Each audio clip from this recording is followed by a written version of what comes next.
Hi parents, my name is Arnika. I'm an early childhood educator and I work with the little ones.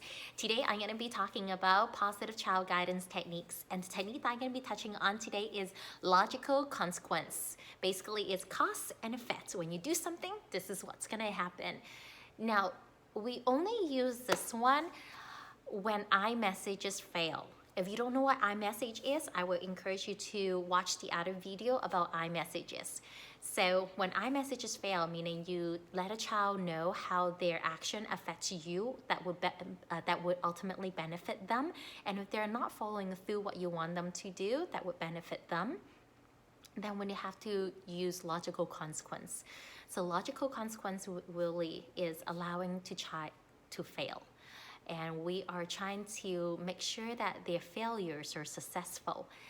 What I mean by that is, for example, when we're dealing with little toddlers, like a year and a half to 2.5 years old, one of the things that we encounter is they love to climb. And it is okay to climb, but it really depends where they're climbing and what they're climbing.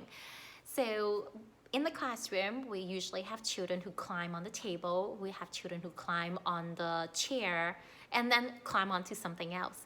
So normally we'd say no climbing, chair not for climbing, tables not for climbing, you will fall, and it hurts, it will hurt. So we tell a child a couple of times and they don't listen, and really depends on the age of the child. So for a toddler, for example, we would give them at least a week, 2 weeks, or sometimes as long as a month, because children has goldfish memory. I mean, especially young children, you tell them something 5 minutes later, they'll forget about it. But the only problem is you can only say so many times before you get tired of yourself. So that's when logical consequence will come in. So depending on the child, each child is different. Then you have to decide, when are you going to use this technique, logical consequence. So I would give a very brief scenario. So let's say I tell Johnny not to climb on the chair for maybe 2 weeks now. He still think it's very funny. It becomes a game where I have to, grab him, and he have a giggle every time when I grab him and put him down on the floor. So next time when it happened, I would ignore him. But what I would do is I would need to make sure that all the toys, there's no toys around him. So if he does fall, he would not hurt himself on the head. There's no sharp object close by. So when he fails, it will fail successfully.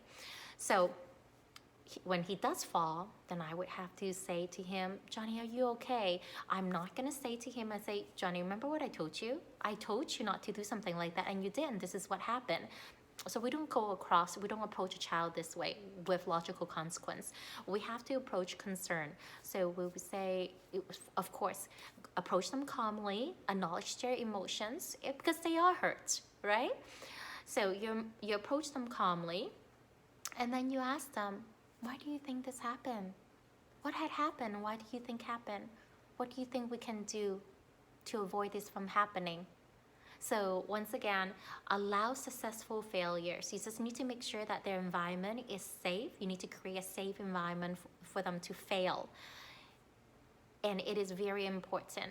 Some children are just hands-on learners. For me, for example, I'm a hands-on learner. When my father used to tell me to do something, I would not do it, and he would just let me fail. And that's how I'd learn. Maybe I'm a visual learner, so I have to involve 5 senses. So basically, my mom, I remember, she vividly, still to this day, she would tell me, she's like, don't touch this kettle is hot. So you have 2 children. One will say, this is hot, don't touch. And you have another one, like me, oh, it's hot, let me touch it and see how hot. So I'm that kind of person. I'm just a hands-on learner. So you're gonna run into children like that.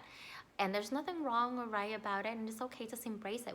All children have different personality, because we're destined to do and become different people in life. There's always a place for us in this world, and I don't really believe in confining, molding a child like a cookie cutter. We really need to embrace their personality, that God-given personality. Oh, anyway, go back to the main topic about oh my goodness, I totally forgot. Logical consequence. So when you are preparing a child to fail, so make sure their environment is safe for them to fail.